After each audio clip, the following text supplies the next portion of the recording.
દર્શક મિત્રો નમસ્કાર, ભાટી ટીવીમાં આપનું સ્વાગત છે।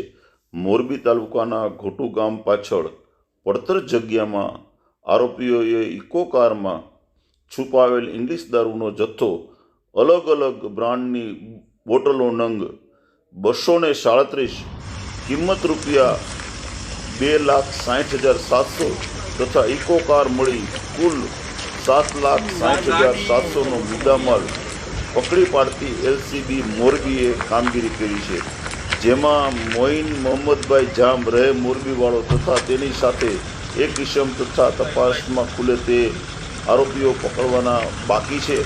તેમજ જે એનામાંથી જે ઇકો કાર પકડી છે, eco car registration number GJ36AJ 5692 નંબરની કારને એમાં પકડવામાં આવી છે, ઇકો જે છે। અને જે આ કામગીરી કરી છે એલસીબી મોરબી પોલીસે કામગીરી કરી છે, જે આપ જોઈ શકો છો। જો આ ઇકો કારને પણ પકડવામાં આવી છે અને 2,60,700નો એમાં દારૂ પકડ્યો છે અને ટોટલ બોટલ નંગ 237 નંગ બોટલ ઇંગ્લિશ દારૂની પકડવામાં આવેલ છે, જે આપ જોઈ શકો છો।